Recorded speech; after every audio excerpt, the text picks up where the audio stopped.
dessa civilização milenar que é o yoga.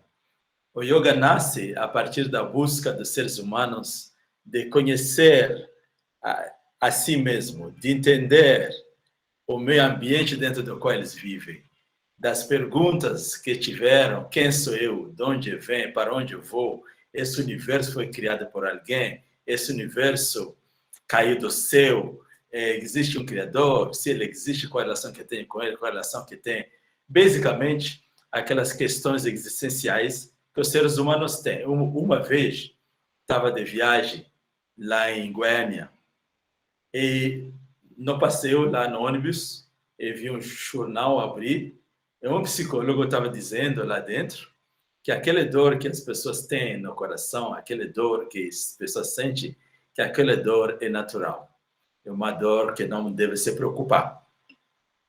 Mas como eu não tinha essa dor, aí tentei entender o que era, entendi exatamente a dor quando o ser humano não sabe o que fazer, ele não sabe onde ir, ele não sabe como se mexer, não sabe quem ele às vezes.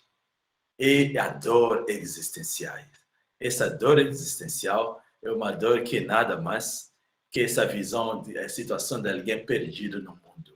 Então os yogis, como primeiros cientistas, se retiraram das suas casas, foram nas cavernas, foram nas montanhas, e lá fizeram a pesquisa sobre eles mesmos, com a natureza, e descobriram muitas coisas. Entre as coisas que descobriram foi exatamente a fitoterapia, né? Viram os animais se alimentando com a grama quando estava com doença, descobriram a ciência do jejum, que era vista quando o animal está doente e não comia, ficava de jejum, só comia a grama necessária, né? Descobriram o efeito biopsicológico de postura de animais acima do corpo humano. Biopsicológico no sentido que a postura afeta a psicologia, a biologia afeta a psicologia.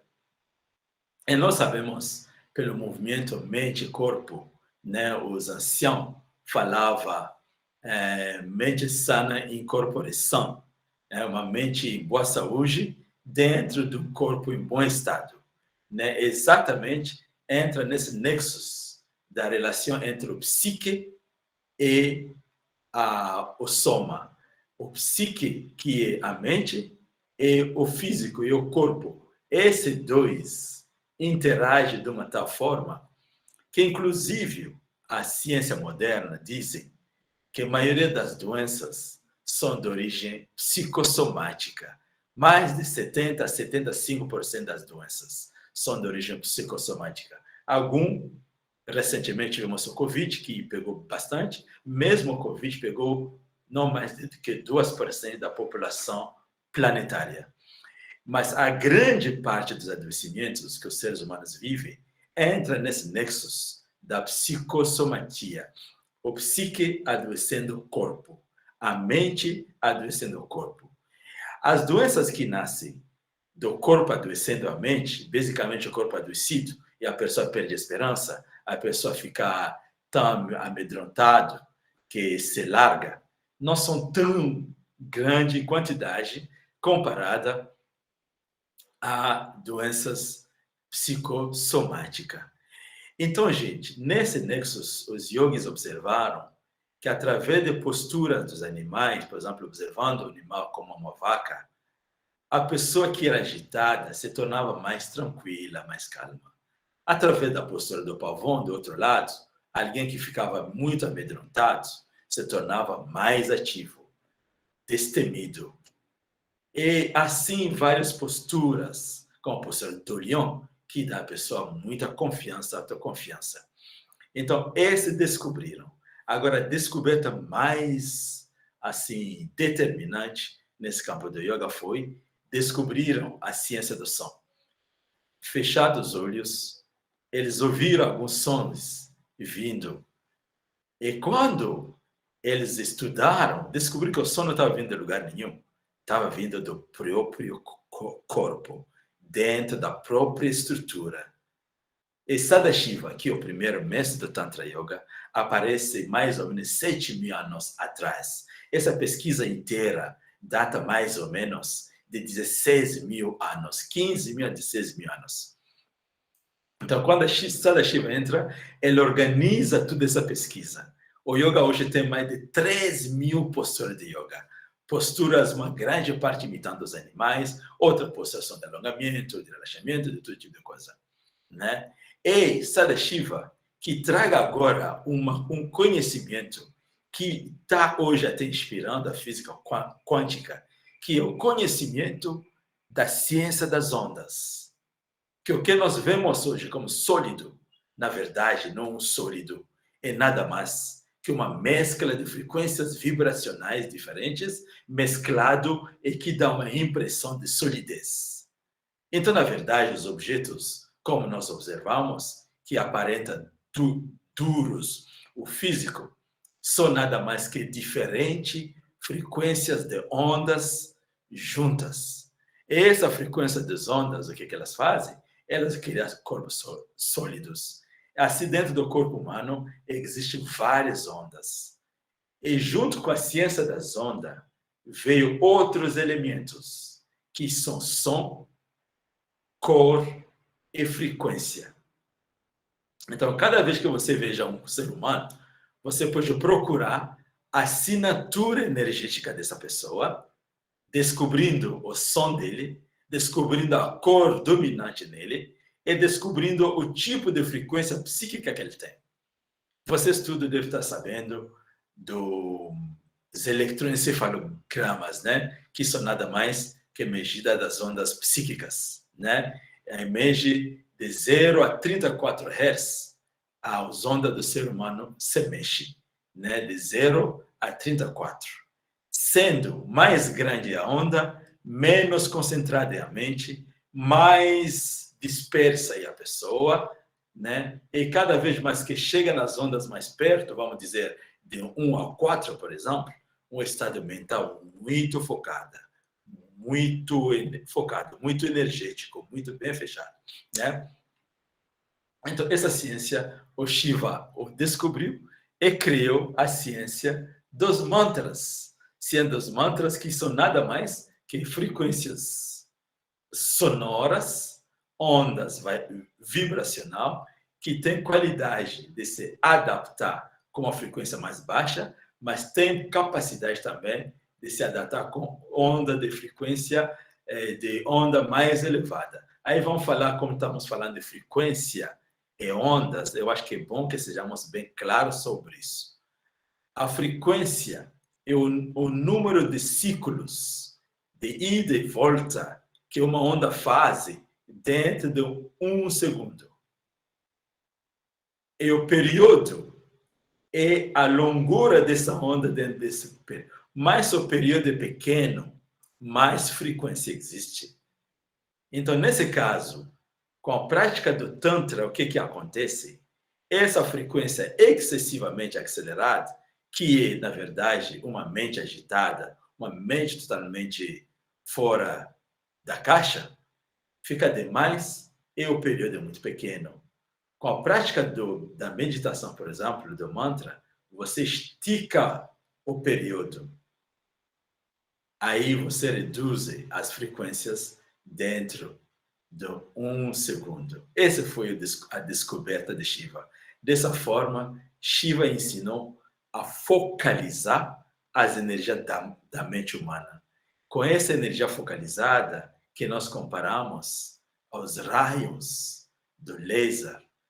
Você pega essa lâmpada incandescente que está acima de mim aqui, você pega ela e você concentra todos os seus raios em um raio só. Esse raio ganha o poder, como laser, de quebrar, cortar de ferro.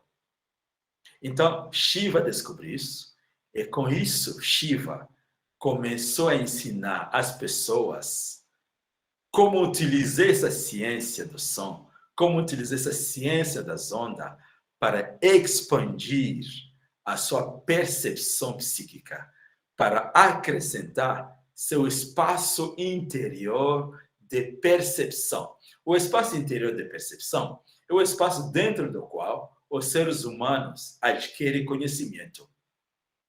Portanto, ampliar esse espaço dá escopo a mais conhecimento. E no campo mais elevado dessa busca de Shiva, ele ensinou junto a ciência da meditação. A ciência da meditação que permitiu, na época do Shiva, 7.000 anos atrás, a transformar seres humanos ordinários em seres humanos extraordinários. Simplesmente expandindo a sua periferia, eliminando as limitações psíquicas, limitações emocionais, as pessoas se sentiam mais leves, mais saudáveis e mais conectadas com o seu meio ambiente, com a natureza, com os outros e com elas mesmas. A vida era muito mais alegre.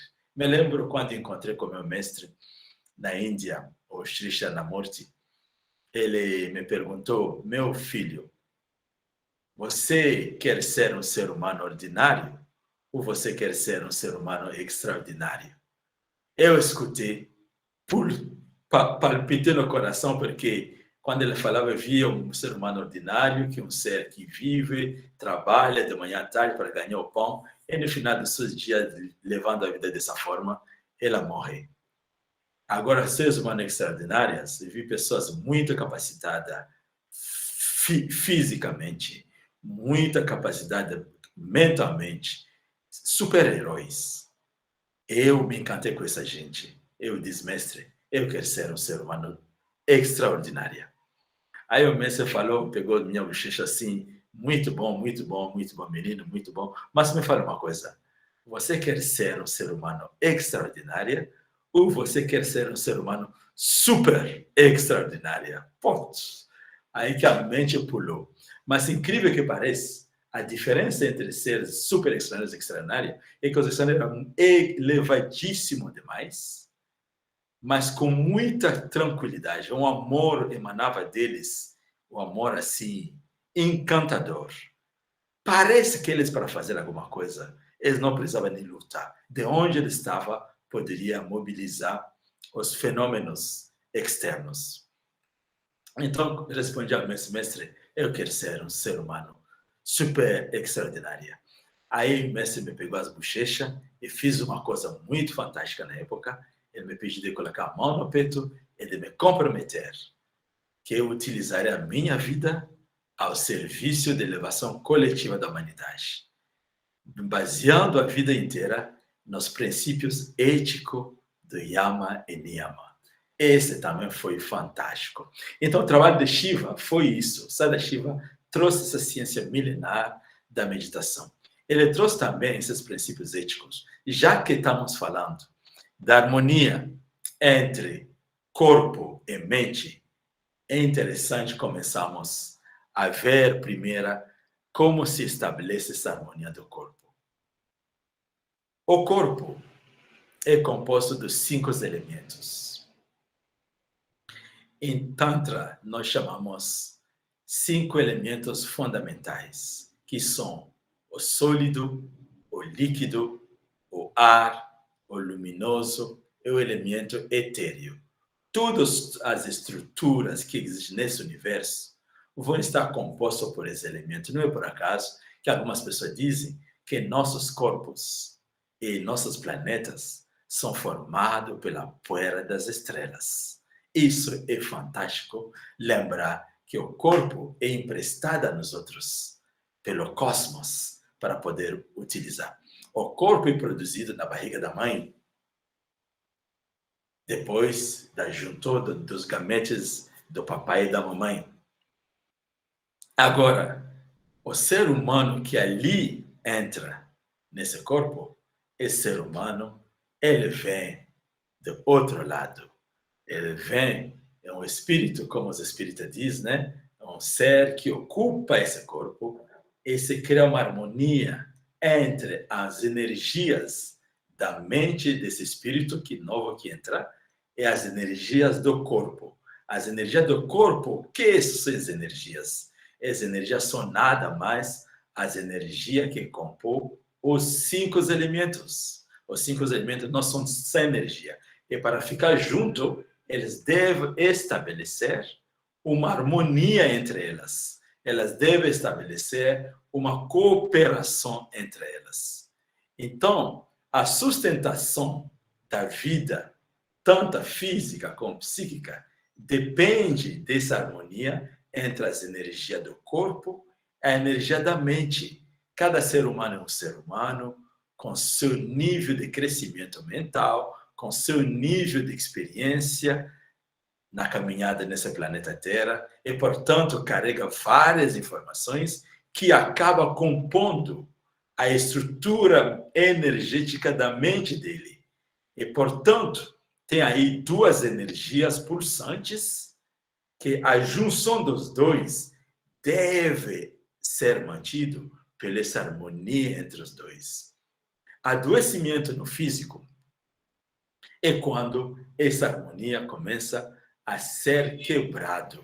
Para essa harmonia não se quebra, é necessário cuidar da alimentação, se nutrir bem. O yoga ensina a alimentação vegetariana. Por quê? Não é obrigatório, é uma proposta. Yoga não obriga nada a ninguém. A alimentação vegetariana, por quê? Recentemente a ciência chegou a descobrir alguns elementos que chamamos radicais livres. Como esses radicais livres oxidam o corpo inteiro. São elétrons soltos que correm através do corpo inteiro e acabam o oxidando. E foi descoberto que a maior quantidade de antioxidação, que é chamado antioxidantes, alimentos que eliminam esses radicais livres, são chamados verduras, frutas, basicamente esses alimentos vegetarianos. E está comprovadíssima, além dessa questão de oxidação, Dr. Warburg, um doutor alemão, ele chegou a dizer que câncer e doenças têm dificuldade a se sustentar num corpo alcalino. Um corpo alcalino é um corpo cheio de muito antioxidante, é um corpo cheio de muito oxigênio. E, portanto, os yogis, a alcalinidade do corpo dos alimentos é comprovada nas verduras.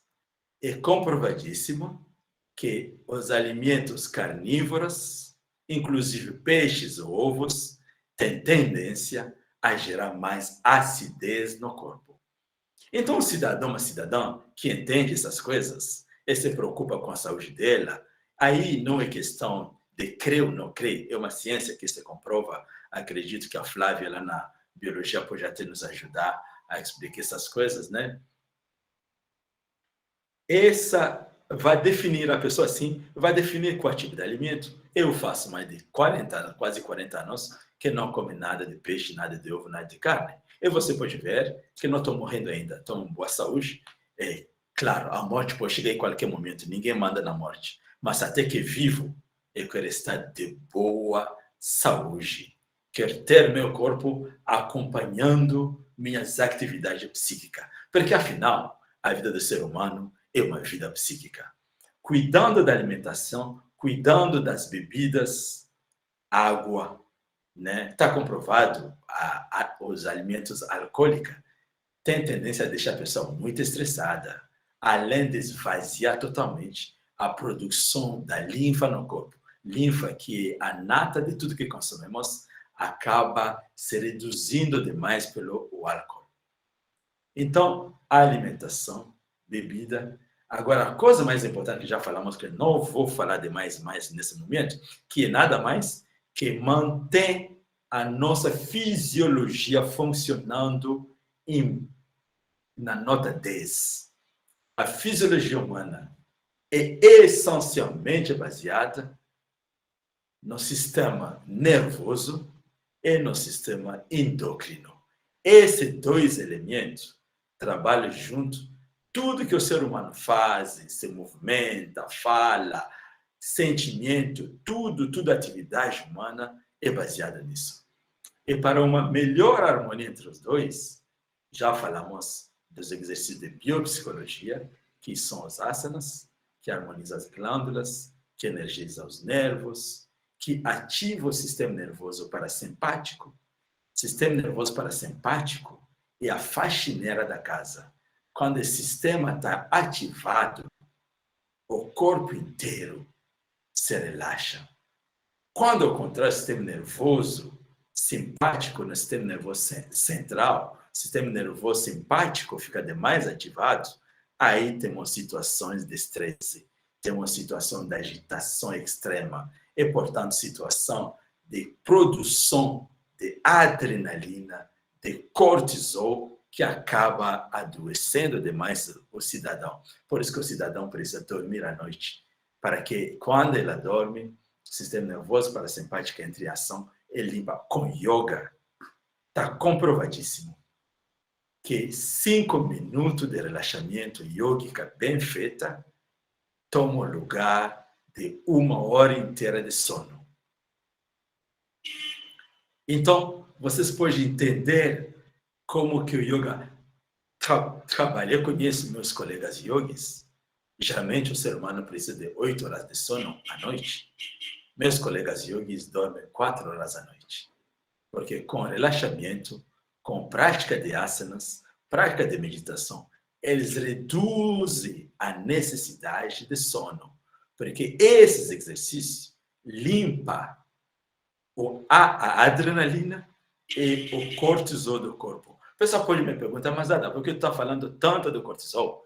Claro, é importante notar que uma produção excessiva de cortisol é necessário para fortalecer a musculatura, ele é necessário em muitas coisas. Mas quando há situação de estresse, o cortisol, a primeira coisa que ele faz é atacar a região do cérebro que nós chamamos de hipocampo. E quando ele ataca o hipocampo, a memória da pessoa vai desaparecendo, vai se reduzindo. Além do fato que o cortisol, quando você encontra alguém em depressão, alguém em estado mental bastante pesado, você pode contar com cortisol. O cortisol é o maior inimigo da felicidade. O cortisol tem que ser removido do corpo. Ele abafa os hormônios da felicidade, tal como a dopamina, tal como a serotonina, tal como a ocitocina, e, finalmente, inclusive influa na produção da melatonina. Então, o cortisol, quando ele é eliminado do corpo, aquela manhã que você dormiu bem, e você faz, que coisa boa, a noite foi maravilhosa. Você sabe que seu sistema nervoso parasimpático ficou ativo. Ele limpou tudo. E aquele dia que você acorda, tá dormindo ainda, putz, já acordou, quero dormir mais. Sinto como se fosse um caminho acima de mim hoje à noite, quero dormir mais. Esse momento que aconteceu, o cortisol não foi limpado do corpo. Com a ciência do yoga, não só você limpa o cortisol à vontade, com um simples exercício de respiração, ativando o sistema, os diafragmas, por exemplo, isso já modifica, desencadeia o reflexo de relaxamento. Existem várias posturas de yoga, só com a respiração, isso faz uma grande diferença. Uma grande, grande diferença. Eu queria até propor, nesse momento, uma pequena respiração. Vamos colocar a mão esquerda no umbigo e a mão direita no peito.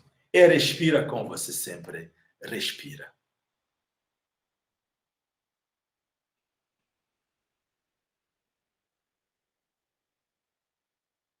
Agora que você está respirando, faça atenção a ver qual parte do seu corpo está expandindo mais.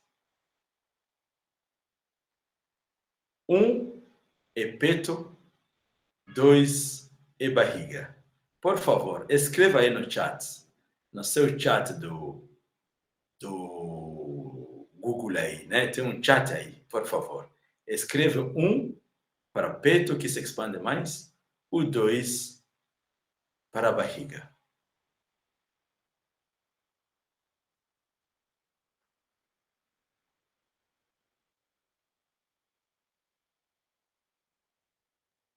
Estou olhando aqui e estou vendo que tem vários 2, só que os uns me parece que estão ganhando o campeonato, né? Então, gente, 1 é peito, 2 é barriga. Com a respiração, você lembra, se você já viu uma criança pequena na sua casa, como que ela respira? Vocês vão lembrar que a criança pequena respira pelo 2, pela barriga. A barriga expande e volta, a barriga expande e volta. E quando nós envelhecemos, o peito ganha da barriga e começa a expandir mais que a barriga. Mas, lembra-se, tem essa caixa torácica, não sei se é português, essa estrutura torácica como chama essas coisas assim, o peito, os ossos do peito, né? O esqueleto do peito, ele tampa os pulmões. A pessoa se torna assim, começa a respirar pelo peito, porque ao crescer, vai ganhando um monte de choques. E cada choque assim, assim, assim, assim. E daqui a pouco a pessoa não sabe nem respirar mais. Começa a ter esse tipo de respiração. Totalmente amassado, esmagado pela experiência de crescer. E quando fica grande como nos outros, nos encontramos respirando pelo peito mais que pela barriga. O bebê respira pela barriga. Você lembra do Warburg? Com a respiração, nós consumimos oxigênio. O Warburg, um corpo cheio de oxigênio, câncer não pega. E as doenças têm dificuldade a se assentar, porque é uma região cheia de antioxidante. Agora, ao inspirar pela barriga, você inspira plenamente. Quando você inspira pelo peito, você só preenche 1/3 dos pulmões. Então, 2/3 dos pulmões ficam vazios. Esses 2/3 vazios, o que acontece lá? Todo tipo de sujeira, todo tipo de acidez, todo tipo de carbônio, dióxido, fica ali dentro. E onde que vão? Eles alimentam os alvéolos e isso vai no sangue de volta. O sangue se torna acídico e com o sangue acídico, o estresse cresce e o adoecimento vai crescendo. Agora, quando você respira pela barriga, você tem mais espaço, porque a barriga está solta, né? Não tem nenhuma costela que está bloqueando. Aí você enche a barriga, se você puder ver a minha barriga, ela parece a barriga de uma mãe com um bebê dentro.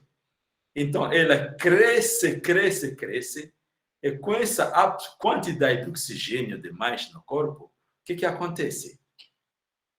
Esses oxigênios são absorvidos no sistema sanguíneo, e do sistema sanguíneo puxa o carbono dióxido para sair pelas narinas. Assim, você sente uma leveza. Eu tenho certeza que se fazermos swings de respiração com vocês agora, vocês vão sentir exatamente esse efeito da respiração. Vão fazer para não ser mantido em teoria. Então agora, gente, vamos colocar a mão no umbigo, as duas mãos no umbigo. E inspira. Eu sei que muita gente vai ter dificuldade a te fazer. Tenta. Inspira, empurrando a barriga quando você inspira. E quando você solta o ar, a barriga volta. Inspirando, empurrando.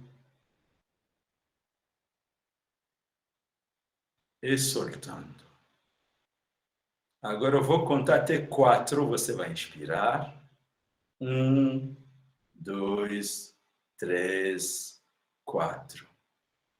Soltando o ar. 1, 2. Inspira. 1, 2, 3, 4. E soltando o ar. 1, 2. Que consegui contar 1, 2, 3. 1, 2, 3, 4, pode fazer na sorte do ar também. Mais lento a respiração, melhor fica.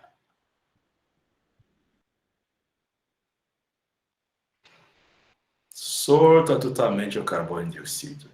Esvazia total a barriga quando soltando, volta para o umbigo, quase querendo esticar, colar-se na espinha dorsal, lá atrás.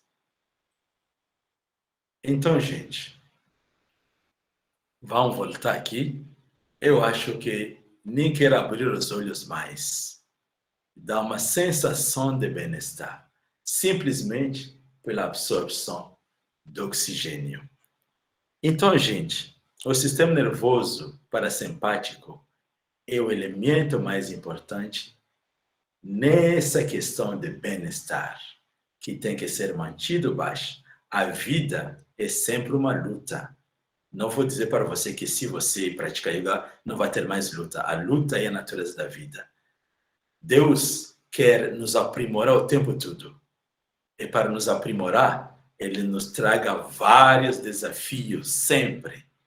Você passa um, aparece outro. Passa um, aparece outro. Desafios. Vocês estão escutando o vocabulário que estou usando?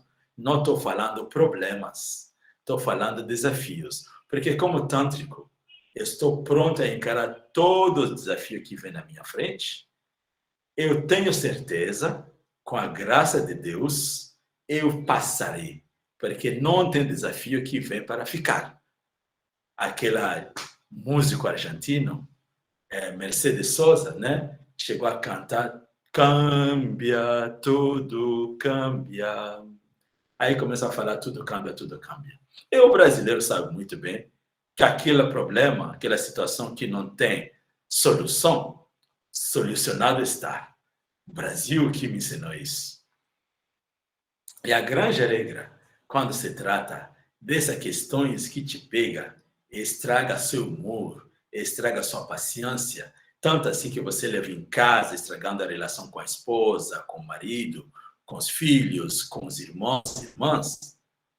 Uma regra de ouro, quando enfrentando uma situação onde você é obrigado a se adaptar à mudança, que o estresse é nada mais que isso, que aquela fricção das máquinas que o engenheiro Hans Seyler observou nas maquinárias, que desgastava as maquinárias, que chamamos estresse na engenharia, ele cunhou essa mesma palavra no caso do ser humano.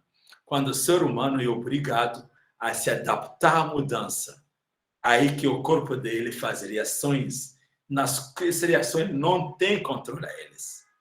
Ele não tem controle na causa que gera o estresse, ele não tem controle na reação que gera o estresse, que o estresse gera no corpo dele. Onde ele tem controle é sua atitude perante ao estresse. E essa atitude, caros irmãos e irmãs, eu vou dizer para vocês que o yoga é uma dádiva importante. Com aquela mente cujos raios são focados, genera uma determinação profunda dentro do ser humano, além de generar uma determinação bem profunda, com toda essa prática de biopsicologia, removendo o cortisol, o ser humano também fica preenchido de energia. A respiração profunda, yógica, por exemplo, prática de pranayama, que são nada mais que exercício onde se acrescenta mais a capacidade respiratória do indivíduo, ao ponto de reduzir aquela reação tico-teco, o ser humano fica cheio de muita energia. Então, com essa base, o ser humano ganha muita firmeza de enfrentar qualquer coisa. Mas a vida é vida. Mesmo com tudo isso, vai aparecer ainda coisas que vão te desafiar. E aí, a maior regra de ouro nesse campo do estresse. Não temos tempo para dar uma aula inteira sobre estresse hoje, mas eu vou falar isso. A regra de ouro para ser livre e utilizar o estresse a seu favor é, primeiramente, não se preocupa com ninharias. Sabe aquelas ninharias? Aquela cosita que não serve? ao qual você perde tempo. Por exemplo, um belo dia em São Paulo, ouvi um cidadão estava num bar com colegas e foi assassinado pelo outro. E quando eu perguntei, mas o que aconteceu? Um se levantou, foi no banheiro, e quando ele voltou, o outro estava sentado na cadeira dele. Ele diz o cara, sai da minha cadeira. Falei, o outro cara falou, não, aqui é um bar, ninguém é dono de cadeira aqui. Ele era sua, agora é minha. O cara que tinha ido no banheiro ficou bravo, colocou a mão na bolsa, tirou uma arma, assassinou outro. Para causa de uma ninharia de uma cadeira. Eu observei, aquele dia era dia de lua nova, como hoje. Hoje é um dia também de lua nova. A lua tem efeito na mente humana. Como o oceano se levanta quando a lua está cheia, também nesses dias as águas se levantam no corpo humano e começam a perturbar o pensamento dos humanos. Por isso que a ciência do jejum, do yoga, é muito importante. Não jejuamos qualquer dia. Nos outros yogis jejuamos exatamente no dia que a lua está tendo esse efeito no corpo humano para reduzir o efeito do jejum no corpo. Abaixar, quando você está jejuando, o corpo está composto mais ou menos de 75% de água, de líquido. Então, quando você faz um jejum, você reduz a quantidade dessa água que vai chegar ao cérebro. Eu acho que vocês já ouviram pessoas chamadas lunáticas, pessoas lunáticas. São pessoas, durante a lua, as águas afetam esse centro, terceiro olho. Esse centro no yoga é chamado Agya Chakra. Estou falando em sânscrito, não é para espantar vocês, não. Para dizer para você o significado desse Agya.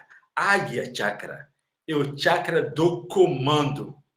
Toda a estrutura aqui embaixo é comandada pela cá. Tanto assim que nas nossas aulas de fisiologia, nas faculdades, é bem colocado que a hipófise é a glândula-chefe. A glândula-chefe é a glândula que comanda todos os outros. Mas agora, quando as águas sobem até afetar ela, ela perde de norte.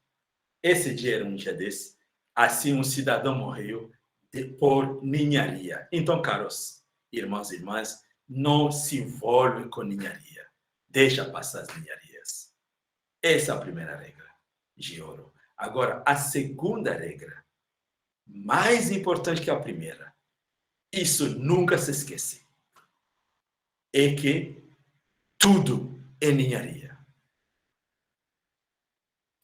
Não se deixa levar por nada. Tudo é ninharia.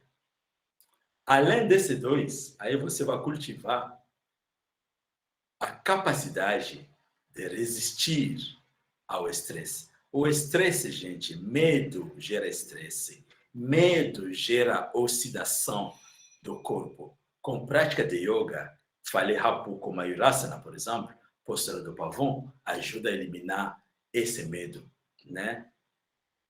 Com práticas de yoga, você fortalece o sistema nervoso parasimpático ao ponto de ficar armado como se fosse tem tampão que te protege. E com a meditação, com os pranayamas, tudo isso você absorve tanta energia no corpo que mesmo magrinho, às vezes, não sei se você está me vendo, está vendo sua cabeça para cima, né? Mas o meu corpinho não é tão gordo assim. Só quando eu inspiro que a barriga parece um balão. Mas, normalmente, é pequenininha. Só que esse corpo pequenininho, com a prática de yoga, você se sente como um cara muito gordo, muito saudável. E cada vez que os ataques emocionais vêm de fora, os ataques de todo tipo vêm de fora, você tem uma resistência muito grande. Você olha na situação e você pensa e você decide qual é o caminho certo a fazer. Segunda regra para eliminar. Estamos falando ainda do corpo, gente. Essa aula é muito grande. Temos que correr. Assim, gente, olha só. Para resistir contra o estresse, como falamos lá no início, o estresse é responsável da grande maioria de doenças de acordo com a Organização Mundial da Saúde. Se tornou uma epidemia globalizada. Estresse por falta de arroz e feijão, estresse por falta de pagar luz, estresse por desemprego, estresse por relacionamento, estresse no planeta Terra tem 1001 coisas para as pessoas se estressarem. Então, você e eu temos que saber utilizar o estresse para nossa vantagem. E isso desenvolvendo 3 qualidades que nós chamamos no Tantra 3 Ds. O primeiro D, desafio. Tudo situação que te questiona é um desafio. Nunca pensa que é problema. Desafio você está preparado a resolver. Quando você pensa que é problema, psiquicamente você já está se minando e se predispondo ao derrota. Então, o tântrico, quando entra numa coisa, é para ganhar, é para ter êxito, é para ser vitorioso. Então, desafio. O segundo é direção. A direção que você dá à sua vida. Uma direção de ver o copo metade cheio ou metade vazio. Para não insistir muito na positividade negativa, mas se você conseguir desenvolver uma abordagem à vida proativa, ou você tem um relacionamento com a vida de uma forma reacionária. Os reacionários não iniciam nada. Eles ficam reagindo nos estímulos dos demais. Eles não têm controle da própria vida. Os outros que decidem a vida deles. Eles acham que são fortes porque ficam brigando e reagindo o tempo todo, mas na verdade são mais fracos e acabam sofrendo com várias coisas de dificuldade de saúde e psíquica. Os proativos, eles determinam qual dança eles vão entrar para dançar, qual jogo eles vão jogar e qual caminho eles vão levar. E, portanto, eles trabalham um controle muito, muito bom de controle da mente. E, portanto, o direcionamento da mente é fundamental. Sempre compromissado com vitória. Sempre compromissado com o bem coletivo. Sempre compromissado, inclusive com o bem daquela pessoa que está te perturbando na sua vida de vez em quando. Então, direção. Metade, copo metade cheio, ou copo metade vazio. Você que decide isso. Terceiro elemento, dedicação.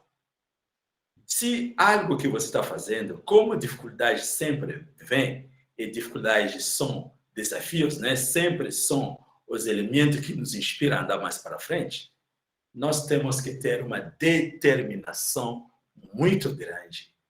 Eu serei vitorioso na minha missão. Se você é uma família, luta para a sua família. Se você é estudante, luta para acabar e sair da faculdade com aquele diploma que você sempre quis. Se você é um aspirante espiritual, luta para harmonizar sua mente e conquistar a meta mais elevada da sua vida.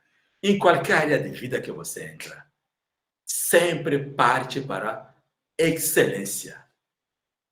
Porque a mediocridade abunda no planeta. E desculpa para a mediocridade são muitas. Não entre em se desculpar. Não entre em mentir para aparecer bem. Foca na excelência e deixa a mente livre para fluir.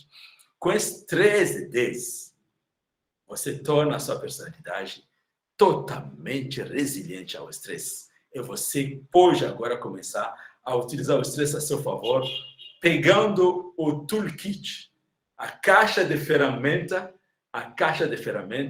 que o yoga te proporciona, que são respiração, exercício de biopsicologia, meditação, concentração, inclusive caminhada, ficar na natureza, se conectar com a natureza, e mais que tudo isso aí, serviço voluntários para os outros, se preocupar com o bem-estar dos outros. Parece que a pessoa sofre, a grande maioria das pessoas que sofrem de depressão, não estou falando que são todas, são pessoas que se preocupam demais com elas mesmas, que só vejam o próprio umbigo. Se ele tivesse oportunidade de olhar do lado e ver que do lado deles tem gente que são muito mais pior que elas mesmas, elas poderiam dizer, eu não sou tão mal assim, eu vou ajudar outro. E no processo, eliminar o estresse. Vocês estão vendo aí esses aconselhamentos do yoga, quando você pega a regra de conduta de yogi, né? A ética yogi, vocês vão encontrar todas essas sugestões de trabalhar assim para o bem-estar coletivo. Então, gente, eu posso falar muito mais, mas não vou continuar falando porque temos pouco tempo que está nos sobrando. Eu vou dizer que a parte da mente é a parte ainda mais importante. Você imagina, falei aqui quase 30 minutos, 35 minutos, falando sobre o corpo. Aí você pode imaginar quanto tempo necessitaria para falar da mente. Mas não se preocupa, que vamos resumir isso. A primeira parte da mente é a mente consciente. É a mente que recebe as informações do mundo externo. Essas informações são processadas dentro. É a mente que age. Para equilibrar essa mente, o ser humano tem que ser cada vez um ser humano. Não um animal que está correndo atrás de prazeres egoístas. E não um demônio que quer atrapalhar e dificultar a vida dos outros. Então, o ser humano vai ter que desenvolver a capacidade de discernimento e desapego. Para que isso? Para que esse ser humano quer garantir seu bem e garantir o bem da sua família, como também da sua comunidade, como também do país inteiro, quem sabe do planeta inteiro e do universo inteiro. Tal é a postura mental de um ser humano que quer ter equilíbrio na mente. E vocês vão lembrar que Aristóteles, quando definiu a ética, ele colocou que a ética era a busca do bem coletivo. Eu gosto de lembrar de meu irmão baiano brasileiro chamado Milton Santos. O Milton Santos diz que a política é a arte de materializar uma visão. E continua dizendo que algo é uma visão quando ela contempla o bem coletivo. Então, movido pelo bem coletivo, você articula o controle do que vem até você e do que sai de você para o mundo. Essa é a ética yogi. Numa linguagem científica, eu diria que, estou me lembrando que estamos na UFMS, que o povo não seja dito que vocês estão chamando yogis aqui, falando de controle nos nervos aferentes e eferentes. As informações utilizam nervos aferentes e as ações utilizam nervos eferentes. Para ter esse controle, ética, aí vem a meditação. Gente, no Tantra eu já falei dos mantras, agora no Yoga e Tantra falamos também de chakras, que são centros de energia. Algumas pessoas dizem que essa coisa de chakra é uma imaginação de algumas pessoas. Não é, é científico já. A Valerie Hunt, uma professora da Universidade Católica de Los Angeles, ele chegou a criar máquinas que mediam frequências energéticas mais elevada que o 0 a 30 watts que falei do eletroencefalograma. E com as máquinas que ela criou, ela observou que quando essa maquininha chega no corpo humano, nos chakras, os chakras ficam bastante expansiva, a mente fica mais poderosa e cresce. Assim, gente, a mente existe, eu falei da mente bem rapidamente, mas é essencial notar que a derrota ou a vitória desse ser humano depende da própria mente. Então, os yogis estudaram profundamente a mente, descobriram, por exemplo, que temos 5 camadas da mente, não 13, como é colocado na psicologia oficial, e que essas 5 camadas existe uma compreensão muito profunda dela, que a primeira camada é do consciente, a segunda camada é do intelecto matemático, bem quadrado, bem cartesiano. A terceira camada é o intelecto mais avançado, que chamamos da criatividade. A quarta camada, que é a primeira camada do inconsciente, que é a criatividade, onde precisa muita energia para andar. E a quinta camada, que é a camada onde você tem coisa como telepatia, intuição, começa a intuição, mas a telepatia é muito grande, do discernimento, do desapego. A quinta aqui, essa camada, a quarta aqui, quinta aqui, é a camada que conecta com o universo da criação, com o mistério do universo. Então, os yogis aprenderam a desenvolver toda essa camada. Tanto assim que Patanjali, que é um dos professores de Tantra, né, de Yoga, ele chegou a cunhar, a criar o que chamamos de Yoga clássico, que é chamado Astanga Yoga. Não é os exercícios da Astanga que as pessoas fazem. Os exercícios da Astanga que as pessoas fazem faz parte